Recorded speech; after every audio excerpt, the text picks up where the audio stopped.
Welcome, Obscure Titan here with a video on one of my favorite game series of all time, Disgaea.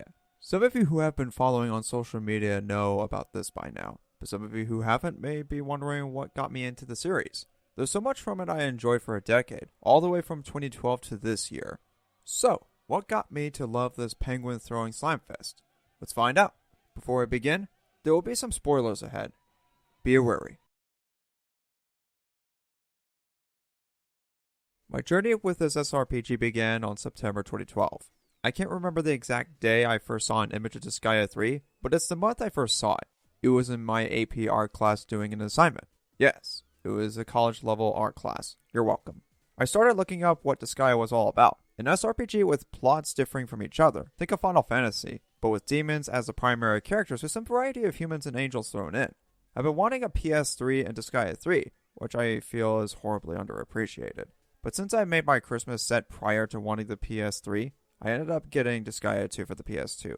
I eventually got to the third PS3 as well as the third game shortly after, but I still kept playing the second one anyway. Since then, I've expanded to other areas within the series and anything by Nippon Ichi Software, eventually getting to Disgaea 1, then Disgaea 4, and finishing Disgaea 5 in 2017, a game I still adore to this day, though I haven't got around to playing Disgaea 6. The gameplay itself is complex. The battles are turn-based and can be cleared by defeating all the enemies provided in each of them. The maximum of characters to dispatch are 10, though this is extended to 100 through the Dark Assembly in Disgaea 5. You can set up the attacks, lift, and throw characters. You can even use items during your turn. In each battle, there are bonus gauges which can be filled up depending on the performance of attacks you commit. HL, or Hell, is a currency in the series. Depending on your performance, both your bonus gauge and hell will increase, and if you're like me who has been grinding for hours on end, you'll get a whole lot of hell, and by that I mean money. I could talk more about geo panels and team attacks, the former which affects how characters can perform such as damage and experience, while the latter having multiple characters to attack their enemies together, but we'd be here for hours. What differs from other RPGs I've played, at least the popular ones, is Disgaea is surprisingly easy to pick up and play. You might say it's drawing in some situations, but I'd argue the same it's laid out in a way that it got me to spend so much time investing into the gameplay. Even with RPGs I like such as Dragon Force and Shining Force aren't as easy to pick up, and it's more complex in design. That's what kept my interest in RPGs. Not Final Fantasy, but Disgaea. While the storylines in these games aren't as vital as the gameplay design, I feel it's crucial to discuss this segment. They tend to range from Laharl seeking his control over his late father's throne to Adele freeing Veldime from Xenon's dark control, to Valvator's leading an army against Nemo. No, not that Nemo. That Nemo. While each entry in the series are their own stories, there is some canonical connections between them. Disgaea 2, not to be confused with Brighter Darkness but Cursed Memories, takes place 3 years after Disgaea 1, while Disgaea 5 takes place 7,000 years before that, hence Christo and Lamington. Yeah, let that sink in.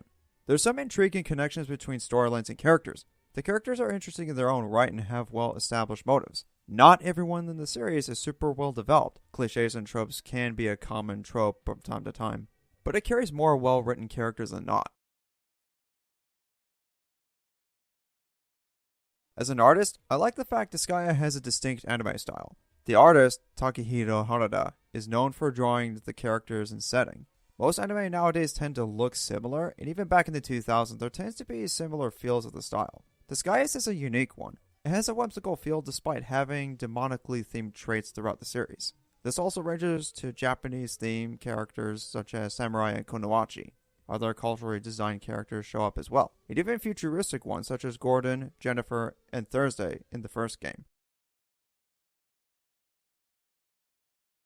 Disgaea is a series that's here to stay. The gameplay is something that kept me hooked up for such a long time that I'm surprised it resonated with me longer than any RPG I played. Even games like Dragon Force and Shining Force 3, and even unconventional ones like Panzer Dragoon Saga, which I love just as much as Disgaea, haven't reached to its caliber in my eyes. Most RPGs tend, typically ones people hype as the conventional or popular ones, tend to bore me at times and often don't seem like I'd play them again. Disgaea is a series that kept my interest without even leaving it. I spent over 145 hours in Disgaea too, which is essentially about 6 days in a row if you think about it. So that's something. I could do more videos of Disgaea either as gameplay, funny, or otherwise in the coming future. In the meantime, thanks for watching, feel free to subscribe and like if you're new here, and I'll catch you next time. Over and out.